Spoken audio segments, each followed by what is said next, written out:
Bendiciones, amados hermanos de la iglesia FC La Oranza. Les habla el pastor Rodrigo Salazar. Es una bendición en esta noche poder compartir con ustedes un ratito, tiempo y un tema que Dios ha puesto en el corazón de los pastores para que compartamos en esta noche. Algunos que me conocen saben que soy pastor de la Iglesia de Dios, Evangelio Completo. Algunos años fui supervisor de distrito y por ahí tuve el gusto y la dicha de conocer la iglesia y conocer a algunos de ustedes. Dios me ha dado la bendición de poder tener 37 años de matrimonio ya. Me tocó casarme muy joven, 3 hijos adultos. Y cuando llegué a los pies de Cristo, pues el Señor tocó mi corazón para que me formara, para que me preparara. Y doy clases en el seminario de CEPA. Algunos aquí fueron alumnos míos también en CEFON. Estuvieron allí conmigo recibiendo algunas clases y compartimos un tiempo muy bonito.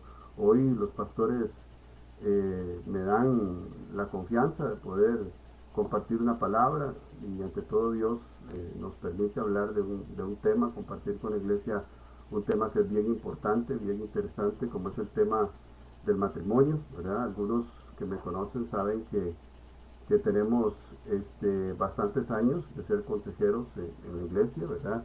Algunos años de servir al Señor en el área de la consejería, no solo en el área de la formación.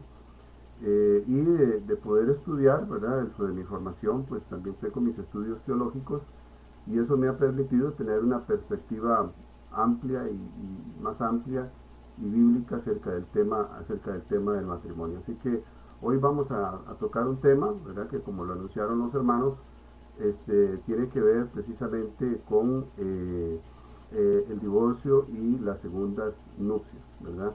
Entonces, antes de hablar de este tema, yo quisiera que tomáramos en cuenta la importancia y la trascendencia de lo que estamos hablando. Cuando hablamos del matrimonio, estamos hablando de una institución importantísima para Dios y para el plan de Dios. Estamos hablando de una institución que es no solamente creada por Dios, sino que es una institución primaria. La creación y la constitución del matrimonio la hace el Señor en el principio, en Génesis. En el momento en que crea al ser humano, ¿verdad? A Adán y a Eva, en ese mismo momento Dios crea el matrimonio y crea la institución familiar. Entonces, el matrimonio es una institución de orden creacional, de orden primario, ¿verdad? Antecede todas las instituciones de la sociedad que conocemos hasta el día de hoy. Antecede la misma iglesia, ¿verdad? La misma iglesia. Y por ende, hablar de este tema es sumamente amplio, es sumamente profundo, ¿verdad? Es sumamente delicado también, ¿verdad? Porque no solamente estamos hablando de una institución que es esencial para el proyecto de Dios para la vida humana, sino también de algo que es muy sensible para nosotros, que es algo que para nosotros es muy importante. Entonces, eh, habiendo dicho esto, ah,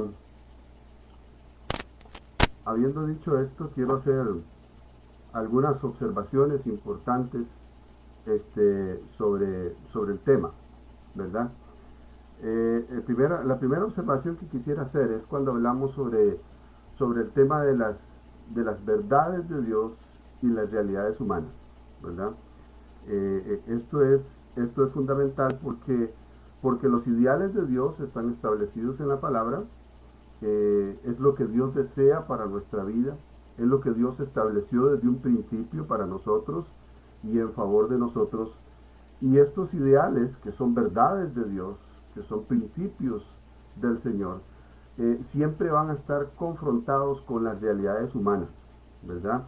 De manera que las verdades de Dios no siempre se van a cumplir, no siempre se van a cumplir en la vida de los seres humanos. Eso es algo que tenemos que tener siempre presente, ¿verdad?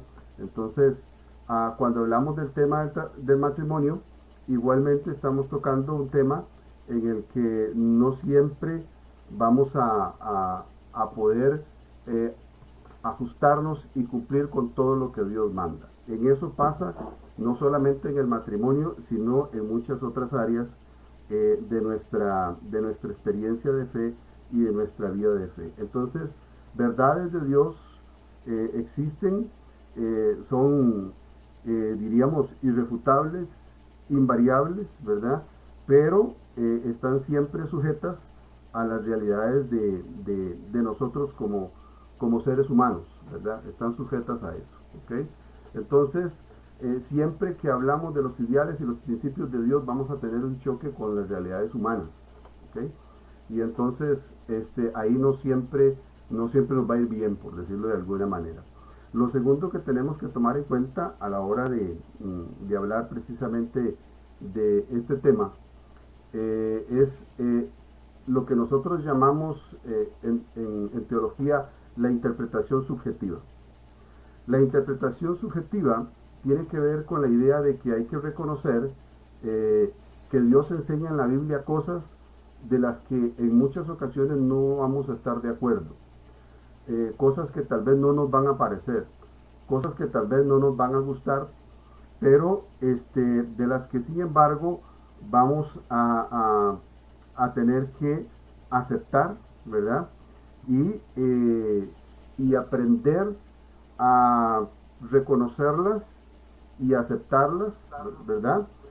Eh, y a hacer de lado muchas veces aquellas cosas que nosotros creemos, pensamos, tal vez cosas que durante muchos años fueron parte de nuestras creencias, pero que a veces la palabra de Dios viene a confrontarnos con aquello que creemos, con aquello que nosotros tal vez durante toda una vida pensamos que era una verdad y luego nos damos cuenta de que la palabra de Dios dice algo diferente. Entonces, interpretar subjetivamente el texto es llegar a estudiar la palabra de Dios entendiendo que es muy probable que Dios me va a hablar cosas que a mí tal vez no me van a parecer o no me van a gustar. Y de ahí tengo que llegar yo con una mente abierta. Y cuando hablamos de este tema es importante porque primero cuando hablamos de las verdades y realidades, el matrimonio es una verdad de Dios, pero no siempre se cumple en la realidad humana. Y hay cosas que Dios dice que tienen que ver con el matrimonio, que muchas veces, o con el divorcio, que muchas veces no es lo que nosotros habíamos pensado. Entonces, nosotros tenemos que ajustarnos a lo que el texto bíblico nos dice, y no podemos salir de lo que el texto bíblico nos dice, aunque a veces no estemos muy de acuerdo en ello. Lo tercero que quisiera decir es lo que tiene que ver con las diferencias irreconciliables en cuanto a algunas doctrinas de la Biblia. A veces nosotros pensamos que la Biblia es clara en todo lo que dice, ¿verdad? Y que la Biblia no tiene alguna forma en la que nosotros podamos interpretar diferentes ciertas ideas o ciertas doctrinas. Y eso no es así. En realidad hay bastantes diferencias irreconciliables, pero gracias a Dios esas diferencias que parecen ser irreconciliables no son en realidad fundamentales para nuestra salvación. Y eso sí tenemos que tenerlo presente. Y voy a citar algunos ejemplos. La pregunta común que nos hacen a los que estudiamos teología es, por ejemplo, si la salvación se pierde o no se pierde, ¿verdad? La iglesia tiene más de 2000 años de estar discutiendo sobre estos puntos doctrinales que son diferentes y no hemos llegado a una reconciliación, no hemos llegado a un punto de acuerdo general, ¿verdad? Temas, por ejemplo, como el de la predestinación, si el ser humano está predestinado por Dios o tiene alguna potestad de decidir sobre su salvación, sobre sus decisiones, todo eso son aspectos que hasta el día de hoy son irreconciliables. Por ejemplo, el tema de que si el Espíritu Santo se va de nosotros cuando cometemos algún pecado o el Espíritu Santo se queda con nosotros. Esos temas y otros temas, incluido el tema del divorcio, es un tema en el que muchas veces van a haber diferencias en las que no vamos a poder encontrar una conciliación general. Y tan es así que tenemos que ver, y los que tienen sus Biblias ahí en las manos, yo voy a pedirle que por favor vayan al Evangelio de Mateo, vayan al Evangelio de Mateo, al capítulo 19, en el Evangelio de Mateo, que es donde Jesús habla acerca del tema del matrimonio, el divorcio y las segundas nupcias. Y aquí voy a hacer un pequeño paréntesis para recordarles que la única palabra que ha salido directamente de la boca de Dios, en la que no ha tenido que haber una inspiración, son las palabras de Jesucristo. Los profetas y todos los demás hombres que Dios usó para escribir la Biblia fueron inspirados por Dios, ¿verdad? Pero en el caso de Jesús, Jesús es Dios.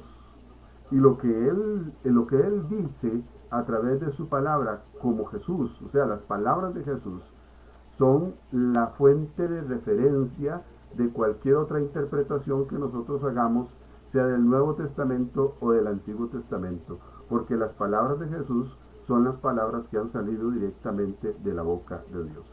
Entonces, aunque el Antiguo Testamento nos habla mucho acerca del matrimonio y cosas muy importantes, y nos habla del divorcio, vamos a utilizar en este momento, vamos a utilizar Mateo 19 para escuchar lo que Jesús nos dice acerca del tema, ¿verdad? Y yo les decía que habían diferencias irreconciliables, que tenemos 2000 años de estar hablando del asunto del divorcio y que no nos ponemos de acuerdo, no hay un acuerdo general. Pues precisamente en estos primeros versículos que vamos a leer de este texto, vamos a encontrar que el tema, la divergencia entre el asunto del divorcio y el matrimonio, aún en los tiempos de Jesús, era algo que se seguía discutiendo. Entonces, iglesia, yo creo que todos estamos en Mateo 19, versículo 1, y vamos a leer. Aconteció que cuando Jesús terminó estas palabras, se alejó de Galilea y fue a las regiones de Judea, al otro lado del Jordán. Y le siguieron grandes multitudes y lo sanó allí. Entonces vinieron a él los fariseos tentándole y diciéndole. Conste aquí que lo que están haciendo es tratando de tentar a Jesús. Y dice, ¿es lícito al hombre repudiar a su mujer por cualquier causa? Voy a abrir un paréntesis aquí para que reconozcamos que aquí lo que está en discusión no es si el divorcio se puede dar o no se puede dar. Aquí lo que está en discusión son las causas del divorcio. Eso es lo que van a entrar a discutir. Porque el asunto de que si el divorcio existe o no existe ya era una realidad, no solamente en el mundo judío del Antiguo Testamento, sino también en tiempos de Jesús.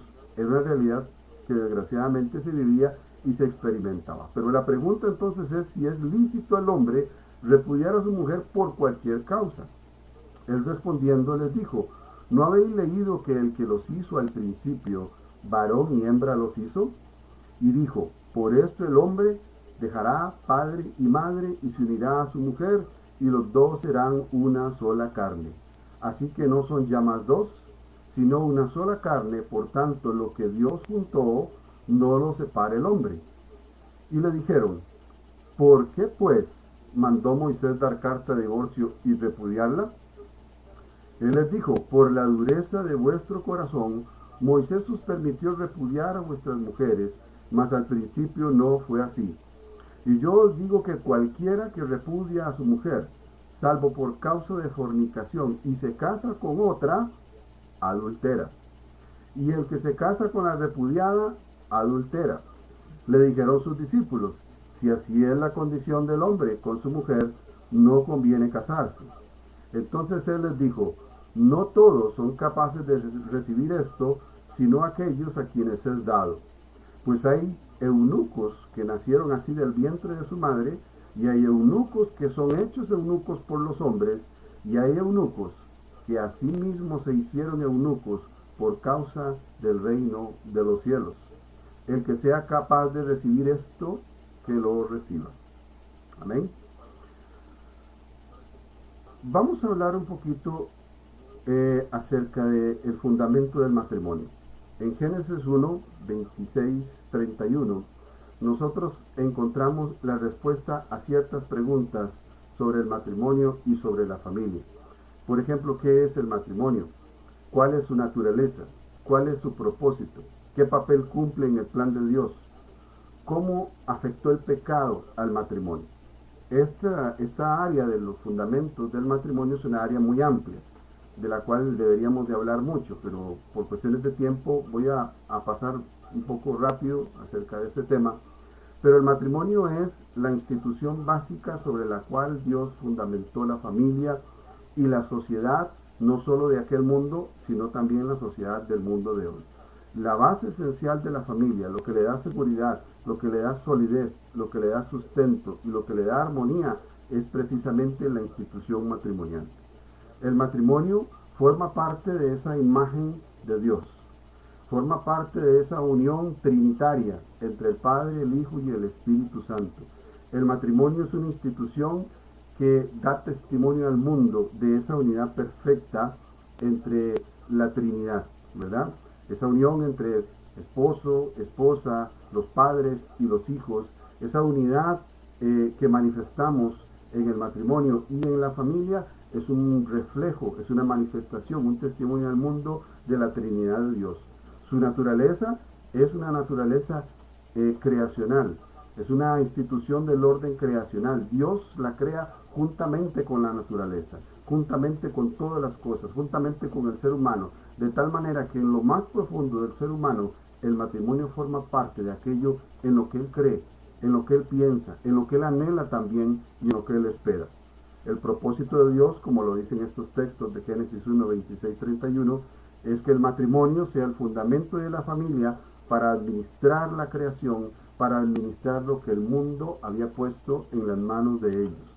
Ser administradores responsables de la creación de Dios. Y para eso era necesario esta institución. Pero bueno, hay otros propósitos, como el propósito de ser apoyo el uno del otro, como el propósito de la procreación, ¿verdad? Que es parte del propósito de la vivencia y disfrute de la sexualidad entre los esposos, ¿verdad? Dentro de otras cosas. Pero cuando llegamos al capítulo 3, ¿verdad? Porque aquí estamos en Génesis capítulo 1, aquí estamos en el plan perfecto de Dios, aquí estamos en el ideal de Dios, aquí estamos en la culminación del proyecto glorioso de Dios. Cuando Dios crea el matrimonio y la familia, termina diciendo algo que no dijo de ninguna de las otras creaciones. Y vio Dios que era bueno, y bueno en gran manera.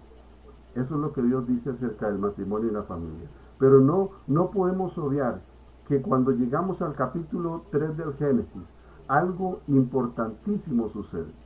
El hombre y la mujer caen en pecado. Y toda la creación es afectada por la caída. Toda la creación. No solamente la naturaleza del ser humano, sino todo lo que a él le rodea. Ahora tiene que labrar la tierra con el sudor de su frente. Ahora la mujer tiene que dar a luz con fuertes dolores.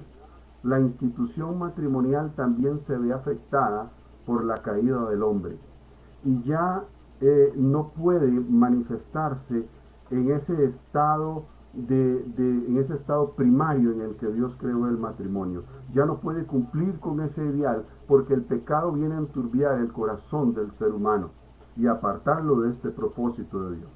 Y entonces vienen las diferencias, vienen las dificultades, y entonces ya podemos ver en la historia de la salvación que el ser humano se va apartando de este ideal, y podemos darnos cuenta allí que encontramos poligamia, encontramos muchos abusos en cuanto a este tema, hasta que llegamos al tema del divorcio.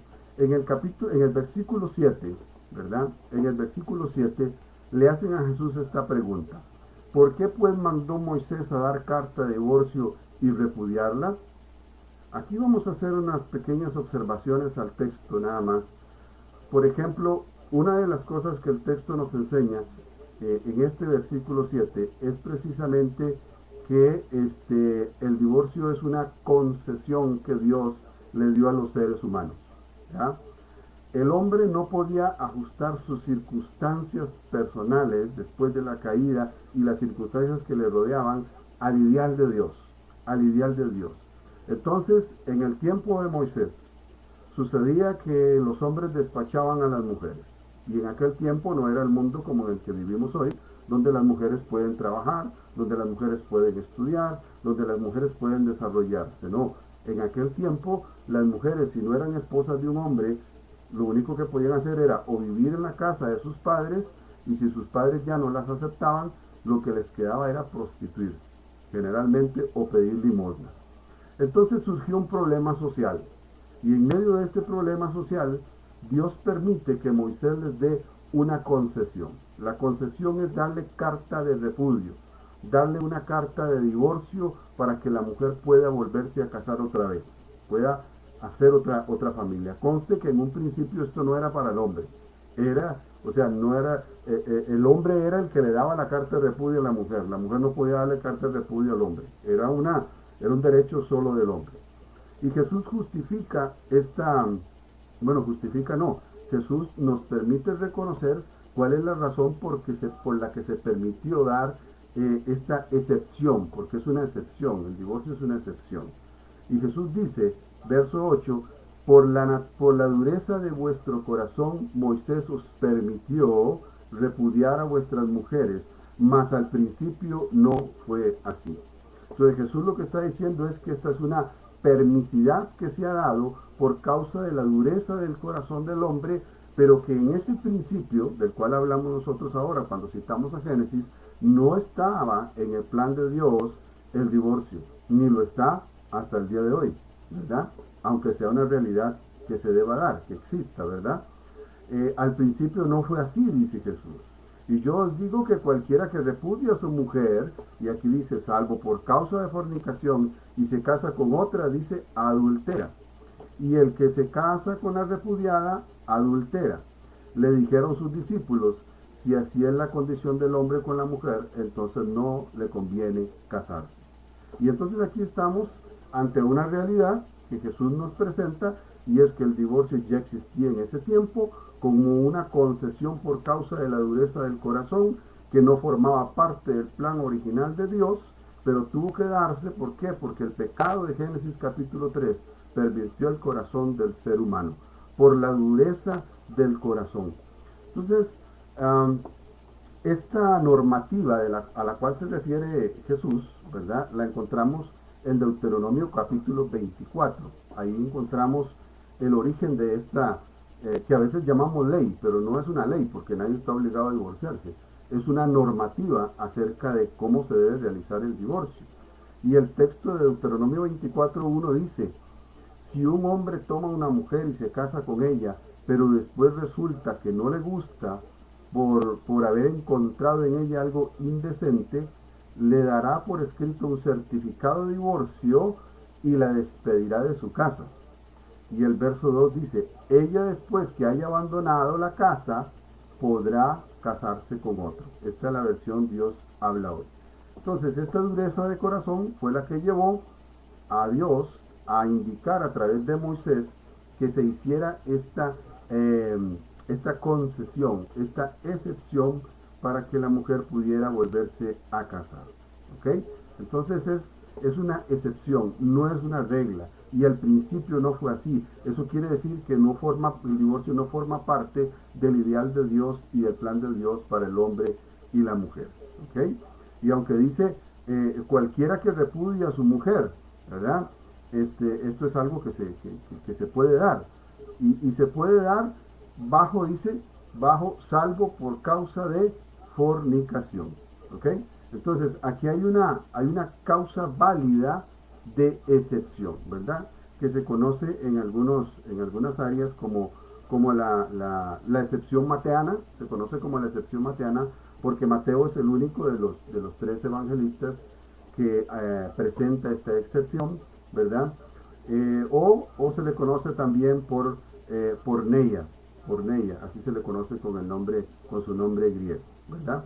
El que se casa con otra, dice, adultera, y el que se casa con la repudiada, adultera. Entonces esto quiere decir que aunque el divorcio fuera permitido en algunos casos, como en este caso al que se refiere aquí,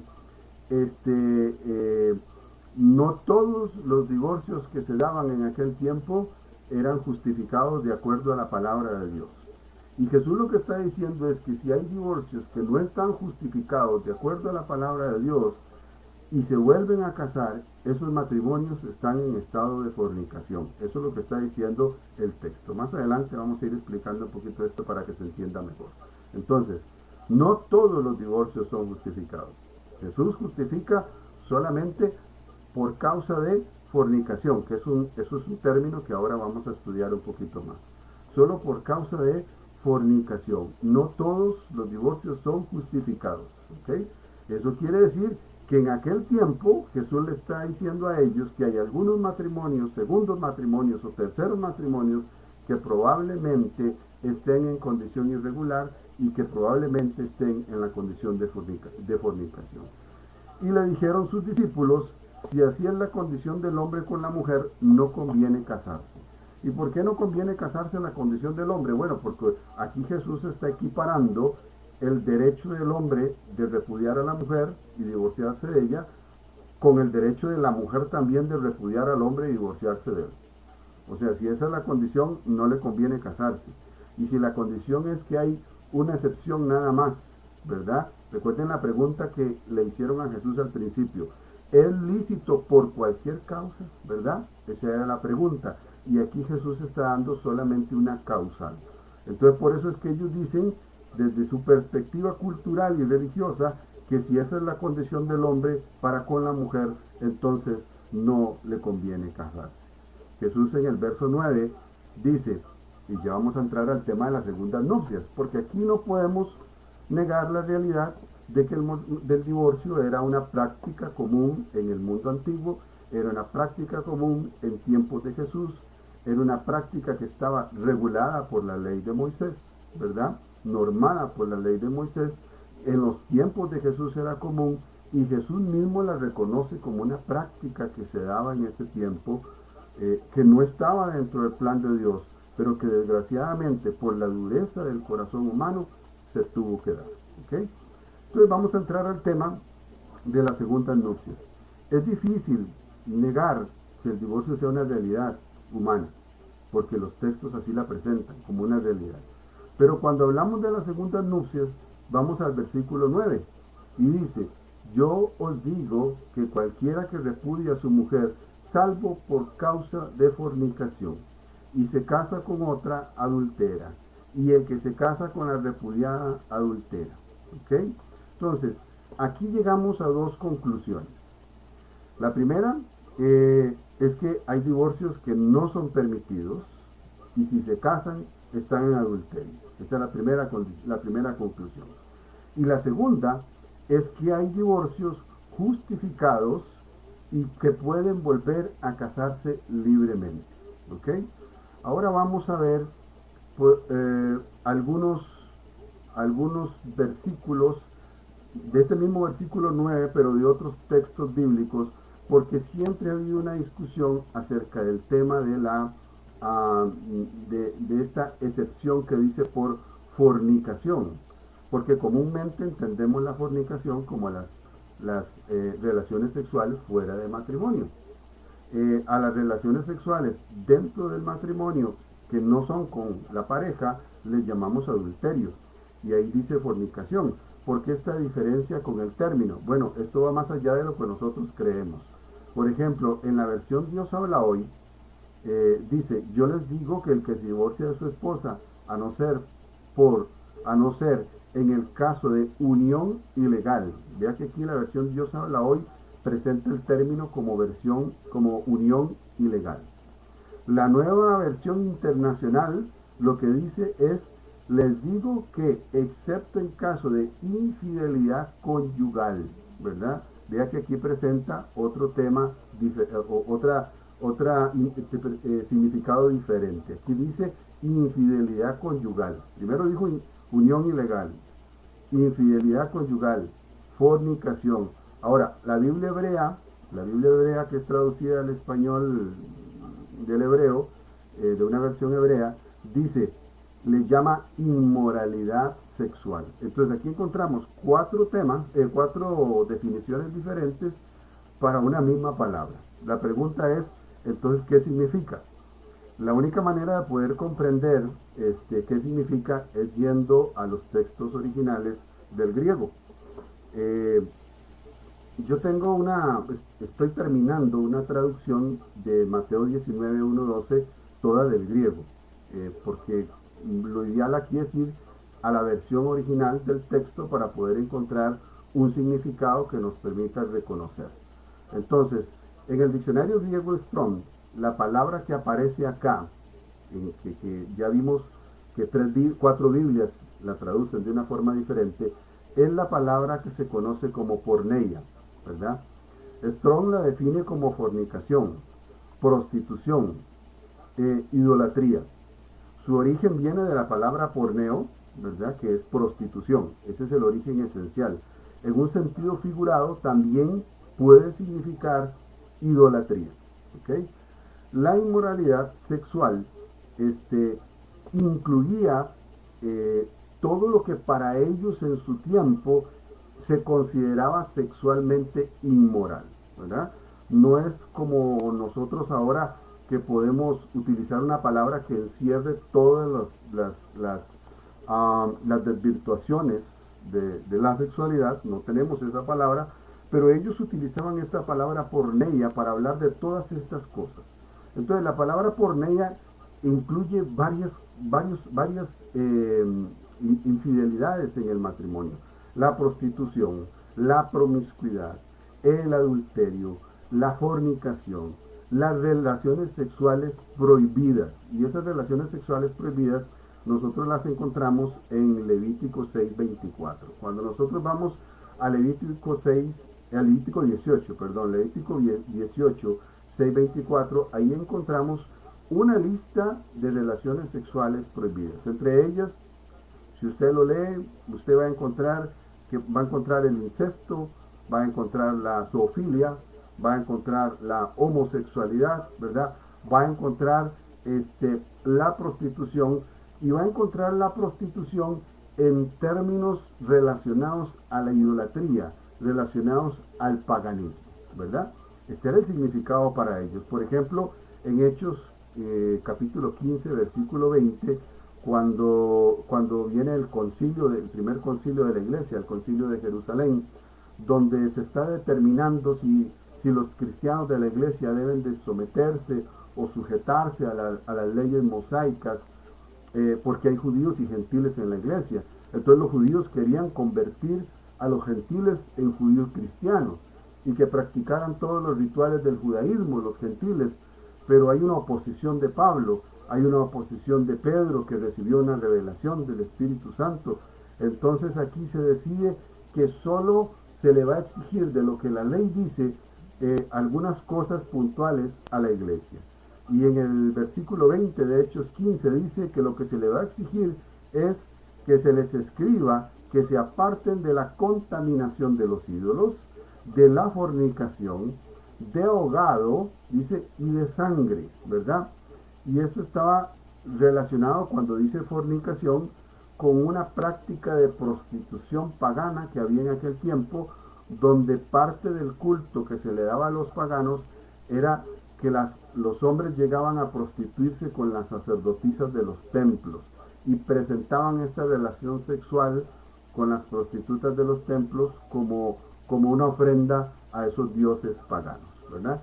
Entonces, a eso es a lo que se refiere el texto, a todas esas prohibiciones, incluso la prostitución como parte del culto pagano. A eso es a lo que se refiere Pablo también en Corintios capítulo 7, cuando habla también del tema de el matrimonio y ciertas separaciones que se estaban dando en la iglesia de Corinto en ese tiempo.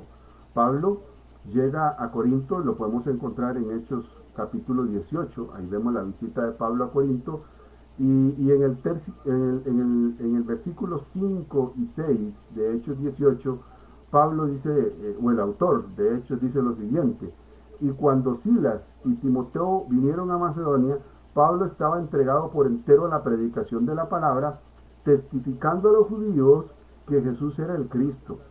Pero oponiéndose y blasfemando estos, ¿quiénes son estos? Los judíos, Les dijo, sacudiéndose los vestidos, vuestra sangre sea sobre vuestra propia cabeza. Yo limpio, desde ahora me iré a los gentiles. Entonces aquí reconocemos que la iglesia de Corinto era una iglesia mayormente gentil, no tanto judíos convertidos al cristianismo, sino mayormente gentiles. Y dentro de esa iglesia de Corinto se presentaba una problemática con los matrimonios, ¿verdad? Entonces, ¿cuál era esa problemática con los matrimonios? Que algunos se convertían, la esposa podía convertirse, pero el esposo no. Y entonces el esposo quería que ellos como familia y la esposa siguieran practicando sus cultos paganos, ¿verdad? Y entonces había una confrontación aquí entre los esposos por las creencias que ellos tenían. Y entonces se puede leer todo el capítulo 7 de Primera de Corintios, que es muy importante, pero en el versículo 7 dice lo siguiente, el versículo 7 en adelante: quisiera más que todos los hombres fuesen como yo, dice Pablo. ¿Por qué como yo? Porque Pablo no estaba casado. Pero cada uno tiene su propio don de Dios. O sea, Pablo está hablando de que hay diferentes dones que Dios da. A uno les da el don de casarse y a otros, pues no. Dice, a uno de un modo y a otros de otro. Digo pues a los solteros y a las viudas, vea que aquí las referencias a los solteros y a las viudas, que bueno les fuera que se quedasen como yo, ¿verdad? Es curioso que aquí no habla de los divorciados, habla de los solteros y las viudas a los que les recomiendan que se quede como él.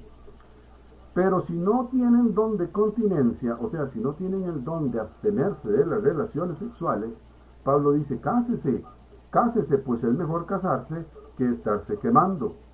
En el verso 10, Pablo dice, pero a los que están unidos en matrimonio, aquí sí les va a hablar a los que están unidos en matrimonio y que están teniendo esas diferencias en cuanto a su fe, con sus esposos o con su esposa, porque son gentiles, porque son paganos, a los que están unidos en matrimonio, mando, dice, no yo, sino el Señor, vea, aquí está haciendo una aclaración, es Dios el que lo manda, que la mujer no se separe del marido.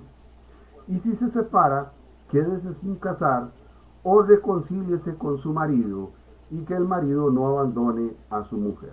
Ok, aquí es importante porque una de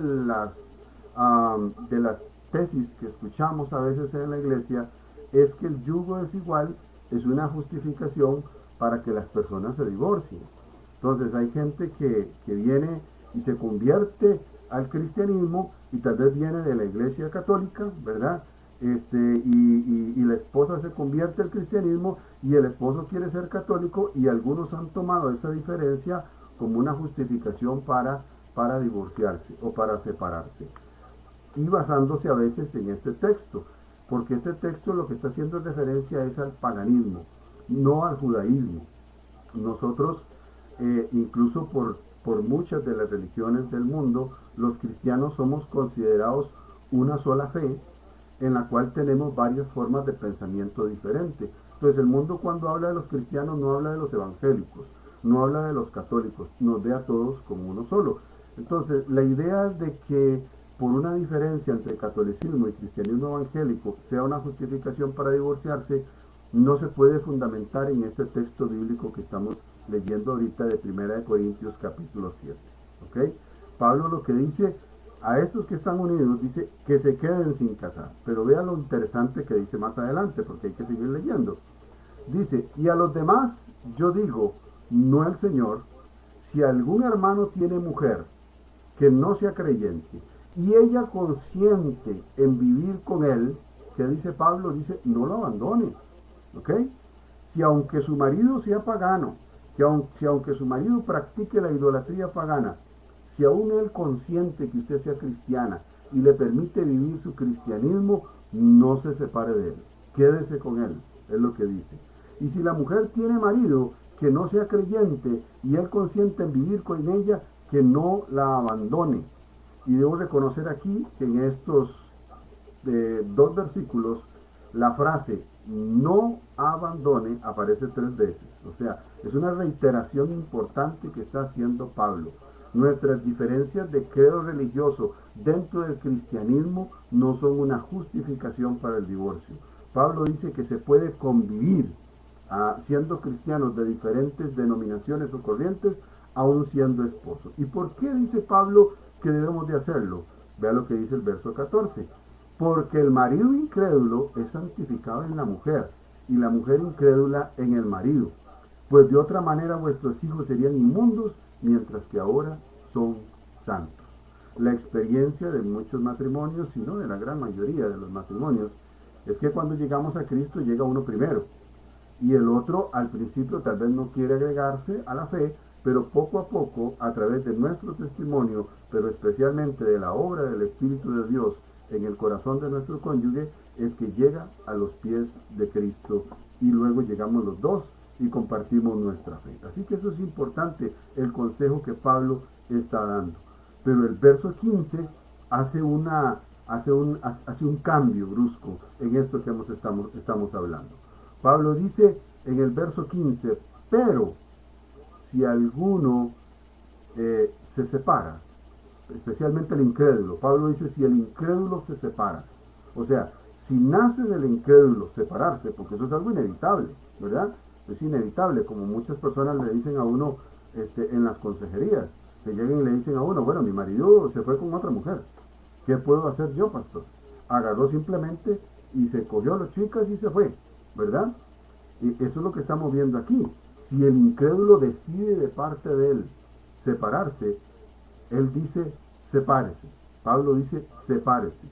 Pues no está el hermano o la hermana sujeto a servidumbre en semejante caso, sino que a paz nos llamó el Señor. Entonces este es un hecho particular, un matrimonio pagano donde uno de los dos se convierte y el otro no respeta la fe de su cónyuge, ¿verdad? Si Pablo está diciendo, bueno, aquí si el otro lo que quiere es que usted abandone a Cristo, que usted rechace a Cristo y se vuelva al paganismo, aquí usted tiene que optar por su fe. Aquí lo que hay que salvar es la fe. Aquí lo que hay que salvar es aquel que precisamente es salvo, ¿verdad? Para que no se aparte. Esta palabra separar que aparece acá es una palabra bien interesante del griego, que es la palabra horizo. Es un verbo. Lo que significa es separar, apartar, separarse, partir, retirarse, porque algunas personas creen que porque aquí dice separarse, está diciendo que se puede divorciar. No es eso lo que está diciendo Pablo. Pablo no está diciendo que se divorcien. Pablo lo está diciendo es que se aparten, que se separen. Y vea que la frase final dice que a paz nos ha llamado Dios, ¿verdad?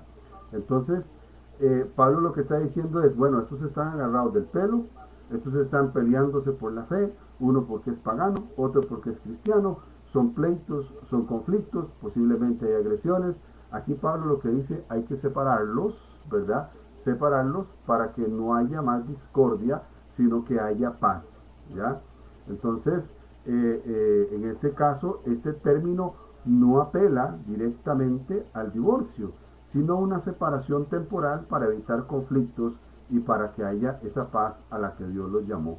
Los consejeros tenemos la experiencia de que en algunas ocasiones hemos tenido que aplicar este texto bíblico a algunas parejas, a algunos matrimonios, donde hay muchas discusiones, muchos conflictos, se están dañando entre ellos, se están hiriendo, y lo mejor es que haya una separación entre los dos, por lo menos temporal, mientras piensan, mientras aclaran las ideas y mientras logran trabajar con ellos mismos todas las circunstancias que están viviendo, ¿verdad? Entonces, a esto es a lo que se refiere Pablo, no está hablando del divorcio, pero bueno, surge una pregunta importante, ¿verdad?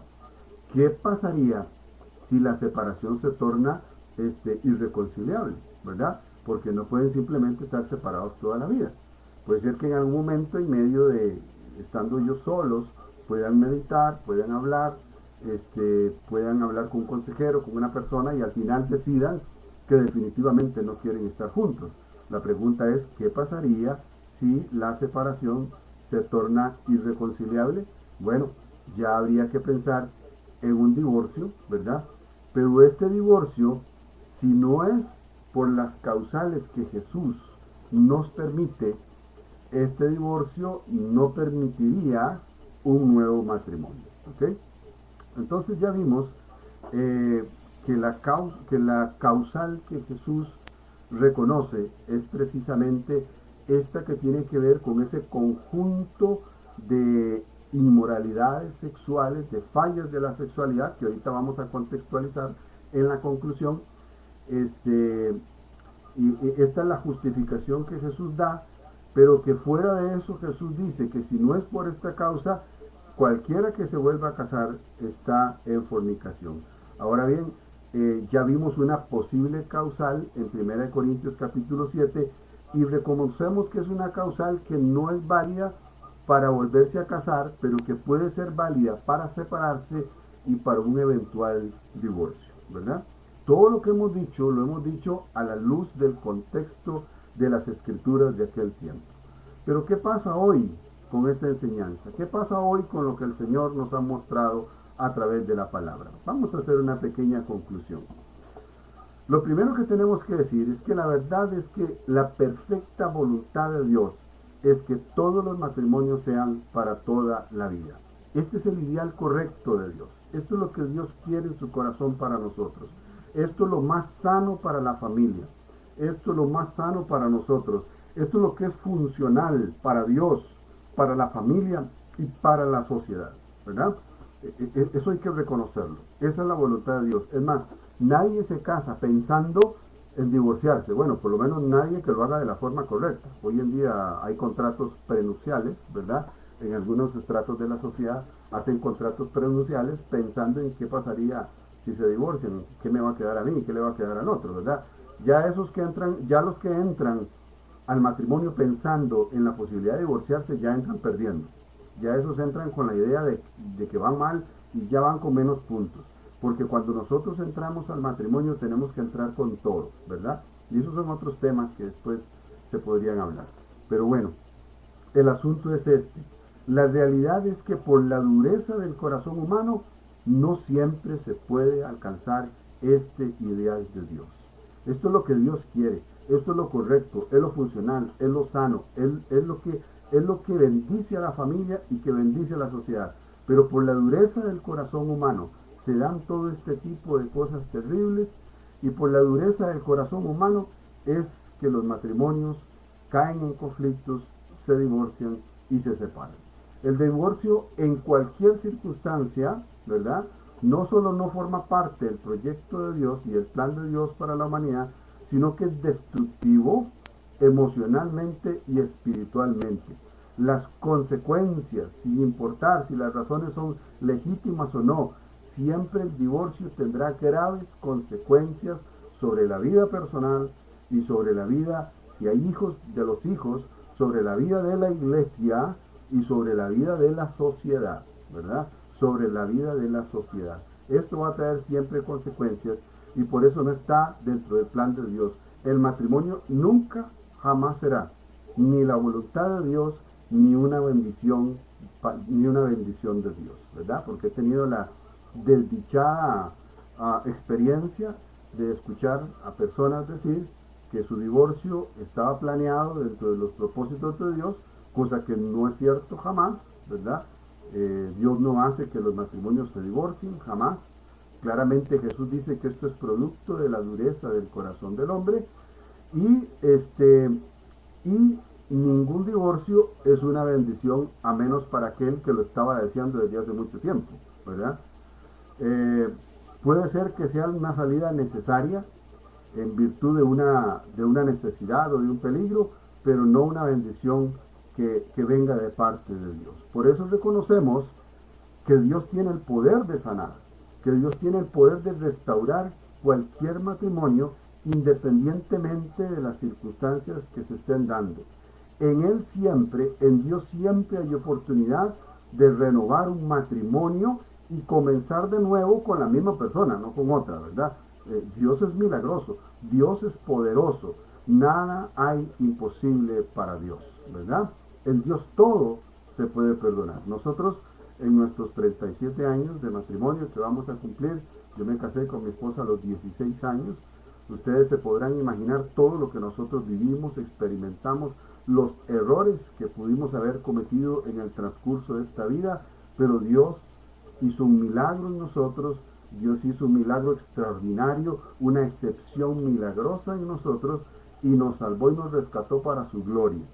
Y aunque sea un milagro extraordinario, Dios puede volverlo a hacer. Entonces los matrimonios siempre tienen que tener esa perspectiva, los matrimonios cristianos sobre todo, de que Dios tiene poder de sanar, que Dios tiene poder de restaurar, que para Dios no hay nada imposible, aunque en algunas circunstancias las personas no están obligadas a, eh, a seguir adelante con ese matrimonio. Esta es otra realidad. Vea que estamos confrontando verdades con realidades. La verdad es que no hay nada imposible para Dios. La verdad es que Dios tiene el poder de sanar y restaurar cualquier matrimonio. Pero la realidad de las circunstancias humanas es que no siempre los seres humanos pueden superarlo. No es que a Dios le falte poder, es que a nosotros nos falta a veces, ¿verdad?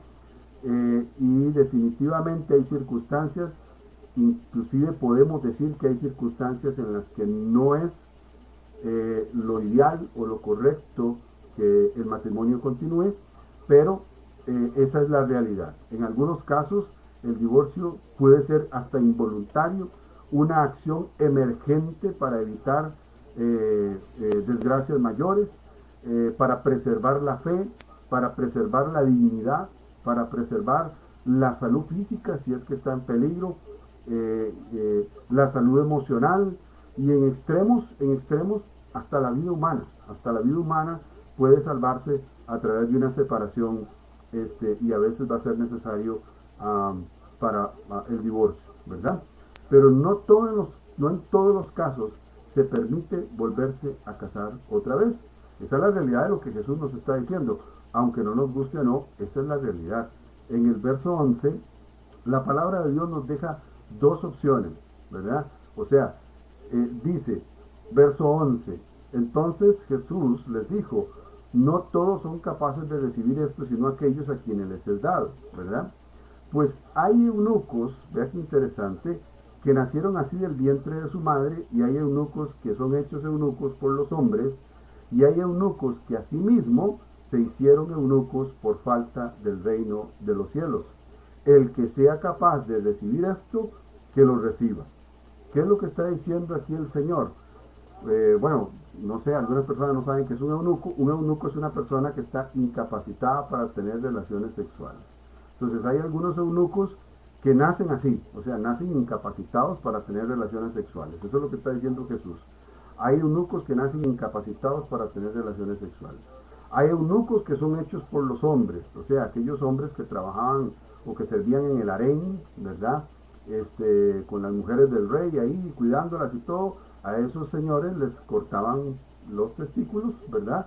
Para que no sintieran ningún deseo sexual hacia las mujeres que estaban cuidando. Esos son los eunucos hechos por los hombres. Y dice, y hay eunucos que asimismo se hicieron eunucos por causa del reino de Dios. Entonces, hay algunas personas en el tiempo de Jesús que decidieron renunciar a su sexualidad para honrar y glorificar a Dios. Entonces, esta es una opción que Jesús nos está poniendo en el tapete. Y Pablo también nos la pone en el tapete. Pablo dice, digo pues a los solteros y a las viudas, que bueno les fuera quedarse como yo.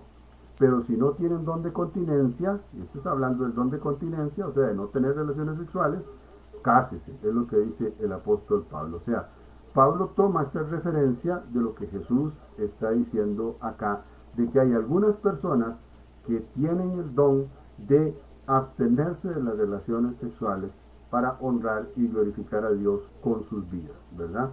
Entonces, la primera opción es vivir sin la pareja. Y yo creo que en nuestro tiempo todos nosotros tenemos testimonio de esto. Hay muchas mujeres y algunos hombres que ante un fracaso matrimonial, ante la desgracia de haber tenido que divorciarse, han optado por vivir solos, por no volverse a casar y vivir una vida de continencia, ¿verdad? Algunos pueden hacerlo por agradar a Dios, por honrar a Dios, es su decisión y hay que respetarla. Y hay otros que simplemente por cuestiones prácticas decidieron que no se volverían a casar, ¿verdad? Al menos yo conozco bastantes mujeres en la iglesia y conozco algunos hombres que han tomado esa decisión. Entonces esta es la primera opción, ¿verdad? En nuestro tiempo no es extraño verlo, ya lo hemos visto. Y la segunda opción, pues es el divorcio justificado. Esa es la segunda opción.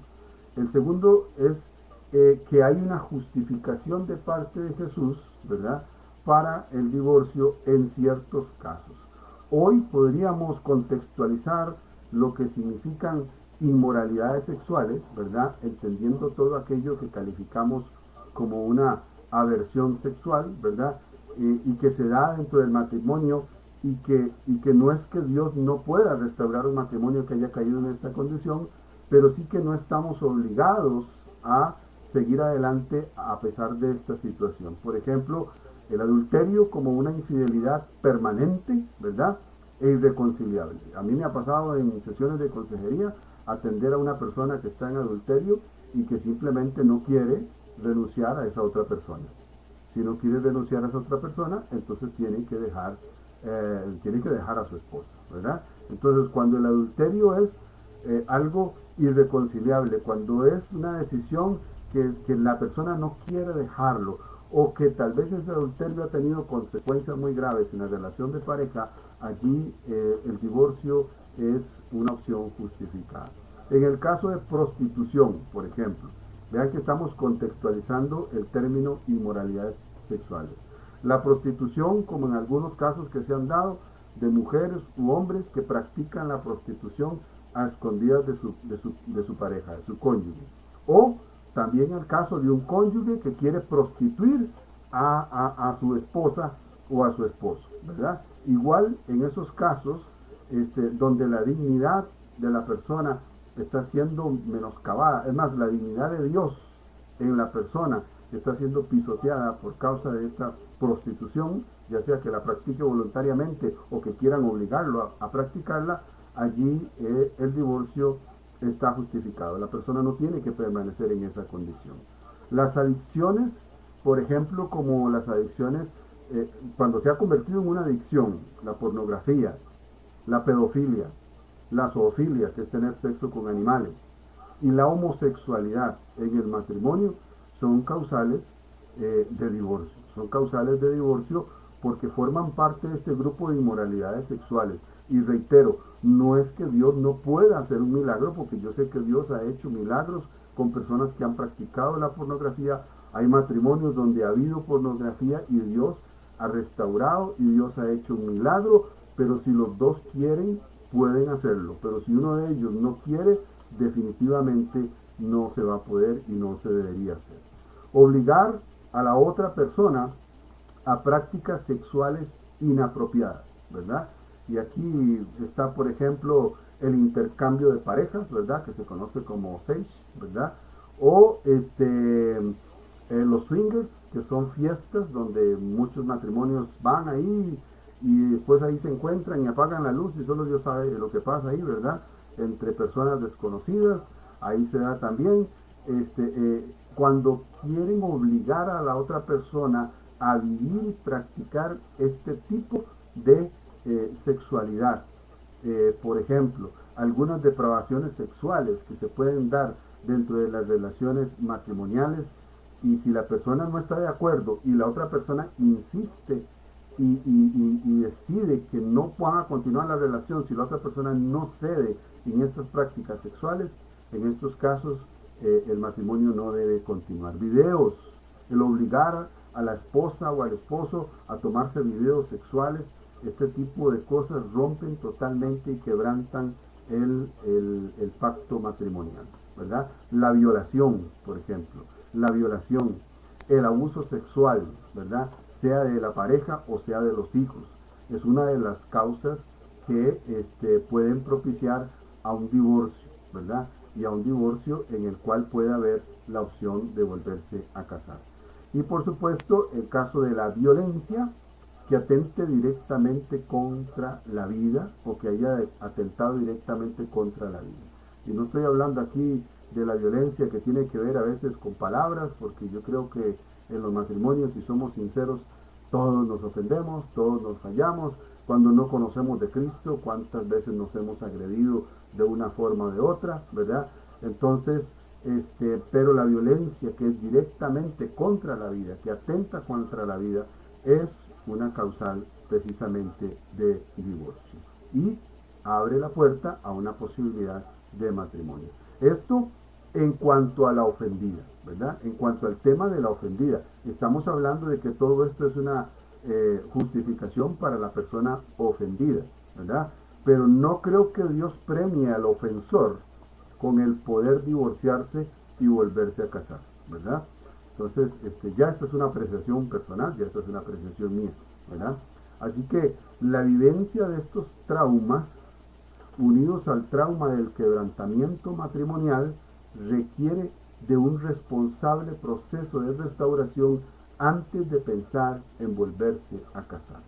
Las personas que han vivido este tipo de circunstancias que estamos hablando como causales de divorcio y que puedan permitir un segundo matrimonio, las personas que han estado acá y que han experimentado eso generan traumas muy fuertes, ¿verdad?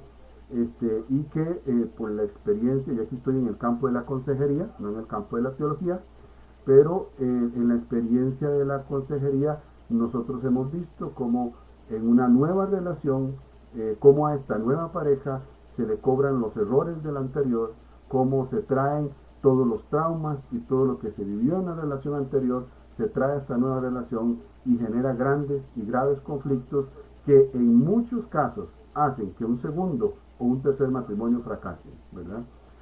Entonces, por eso es necesario, antes de pensar en casarse una segunda vez, es necesario que la persona haya trabajado con su pastor, con su consejero, con un psicólogo si es necesario, los traumas que ha vivido en esta relación. Y por supuesto, el trauma del quebrantamiento matrimonial.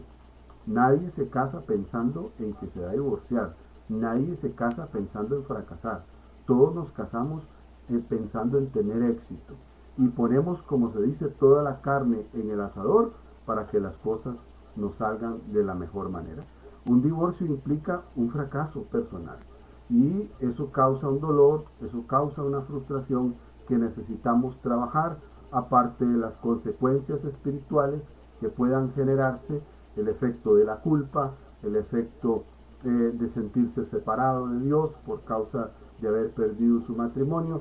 Todos estos efectos y consecuencias son cosas que se tienen que trabajar antes de pensar en volverse a casar. Y esto va a durar bastante tiempo, ¿verdad? Entonces, eso de que nos divorciamos hoy y nos casamos dentro de 2 meses no es lo ideal, no es lo mejor, ¿verdad? Y entonces por eso tenemos que pensarlo muy bien, aparte del tema de la responsabilidad que se puede dar de parte de nosotros en ese fracaso matrimonial, ¿ok? Entonces, la pregunta es, quién determina si estas causales son válidas, ¿verdad? Esta es una buena pregunta, porque a veces a nosotros los pastores nos llega gente de otra iglesia que nunca habíamos visto y allá en otra iglesia se separó y allá en otra iglesia se divorció y vienen y nos dicen a nosotros, no, es que mi marido me hizo esto, mi marido me hizo el otro, o mi esposa me hizo esto y me hizo lo otro, y nosotros no sabemos, no tenemos cómo saberlo. Entonces nosotros no podemos afirmar si la persona se puede casar o no se puede volver a casar. El asunto es que esta es una decisión que cada persona, si es creyente, debe tomarla guiada por el Espíritu Santo a la luz de lo que la palabra de Dios manifiesta, ¿verdad? Entonces, así a grandes rasgos, son las ideas que ustedes me permitieron compartir. Nosotros los consejeros matrimoniales siempre luchamos por restaurar los matrimonios porque creemos en el poder de Dios. Pero desgraciadamente a veces las circunstancias humanas vienen y nos traen esta problemática de tener que divorciarse desgraciadamente. Así que el deseo de mi corazón, hermanos, es que todos los matrimonios cumplan con el plan de Dios, con el propósito de Dios, con el proyecto de Dios, que los matrimonios sean para bendición de todas las familias y de toda la iglesia. Hermanos, de mi parte, que el Señor les bendiga, que el Señor les guarde. Gracias a todos los que están acá conectados, a los hermanos como Ligia Arias, Ramiro Vargas Mena, Jorge Amador, Carlos León, el pastor, ¿verdad? Bendiciones al siervo. Byron Hernández, que lo tenemos por aquí. Un saludo a todos y a los demás que están por ahí conectados y un agradecimiento por estar pendientes de este mensaje. Teníamos un espacio para preguntas, pero creo que porque estamos acá en este sistema de Windows Live no se va a poder dar lo de las preguntas, que a mí me hubiera gustado que pudiéramos compartir algunas preguntas, pero mi deseo es que el Señor fructifique, fortalezca todos los matrimonios y que los saque adelante. Y vamos a orar para eso, vamos a orar por eso, vamos a pedirle al Señor que bendiga los matrimonios. Por aquí me dicen que hay una pregunta. Bueno, aquí hay una pregunta. Dice: una pareja que es casada por la iglesia y se divorcian, ¿pueden volverse a casar por la iglesia, por otra persona? Ok, yo creo que ya con lo que dijimos ahí hay una respuesta, ¿verdad?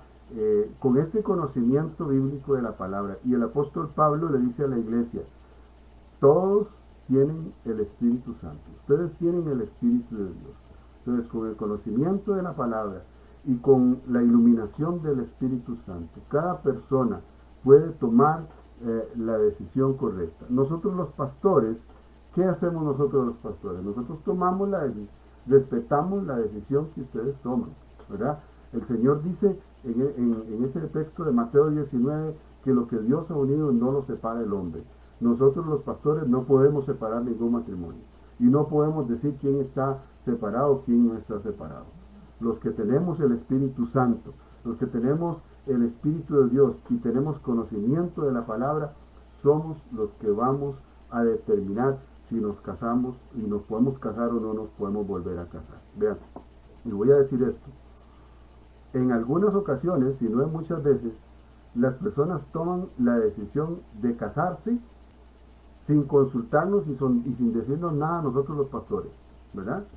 Y tal vez es un matrimonio que no conviene, tal vez es una relación que no conviene, pero bueno, la gente toma la decisión y se casa y tal vez desobedece el consejo de su pastor y se casa, y luego cuando las cosas salen mal, entonces si vienen a buscar al pastor para que el pastor le diga si se pueden volver a casar o no. Yo pienso que usted tomó la decisión de casarse con esa persona con la que está, guiado por el Espíritu Santo, guiado por la palabra de Dios. Y de la misma manera, así usted tiene que discernir en la palabra y con la luz del Espíritu si se puede casar o no se puede volver a casar. De todas formas, aunque el pastor le diga que no se casen, si están enamorados se van a casar. Aunque no les convenga, se van a casar. Y al final al pastor le toca respetar la decisión que las personas tengan. El otro lado es como si la persona no puede casarse, porque así lo dice la palabra en esa circunstancia. Y el pastor le dice: sí, cásese, usted se puede casar. Yo he conocido el testimonio de personas que me han dicho: el pastor me dijo que me podía casar y yo me casé, pero la verdad es que yo sé que no me podía casar. Ese testimonio yo lo he escuchado, ¿verdad? Entonces, por eso es que cada persona tiene que tomar la decisión a la luz de lo que la palabra nos enseña y a la luz del Espíritu Santo de Dios, ¿verdad? Creo que no hay más preguntas por ahí. Creo que eso es lo que tenemos, ¿verdad? Y entonces vamos a orar porque lo que queremos es la restauración de los matrimonios. Lo que queremos es que Dios salve matrimonios, que Dios haga milagros en los matrimonios, que la dureza del corazón del hombre se aparte del hombre y que nos sometamos y nos sujetemos a la palabra de Dios, a la obediencia al Espíritu Santo en todas las áreas de nuestra vida. Eso es lo que queremos, ¿verdad? Pero como dije en un principio, yo no puedo apartar las verdades de Dios de las realidades humanas, ¿verdad? Y aquí la Biblia lo que está haciendo, la palabra de Dios, es que nos está dando una revelación de lo que lo que está haciendo es normando una realidad humana que desgraciadamente muchas veces no se puede cambiar. ¿Ok? Entonces vamos a orar. Padre, yo te doy gracias por esta noche, por la bendición que los hermanos me han dado de compartir en esta palabra. Señor, yo no soy dueño de la verdad, Señor, tú eres el único dueño de la verdad, y con mi ignorancia y mi incapacidad, Señor, hemos discernido estos textos bíblicos, Señor, creyendo, Señor, que tú hablas a nuestros corazones y creyendo primeramente que tú quieres lo mejor para nosotros. Que cada matrimonio que nos escucha, Señor, crea en tu poder, Señor, crea en tu grandeza, en tu capacidad de cambiar y transformar las circunstancias de los matrimonios, Señor. Pero también, Señor, cuando las situaciones no tienen solución, cuando no hay una posibilidad, Señor, porque uno de los dos no quiere o porque la situación es demasiado grave, toma el control, Señor, de cada corazón, de cada vida, Señor. Salva la fe, Señor, en medio de los matrimonios y permite que en medio de todas las cosas se haga tu santa, bendita y preciosa voluntad, Señor. Te alabamos, te glorificamos, te damos gracias y bendecimos tu santo y precioso nombre. Muchas gracias, hermanos. Muchas gracias al liderazgo de la iglesia, a los pastores por la oportunidad que me dieron y seguir adelante creyendo y confiando en el Señor. Dios les bendiga y Dios les guarde en el nombre de Jesús. Amén.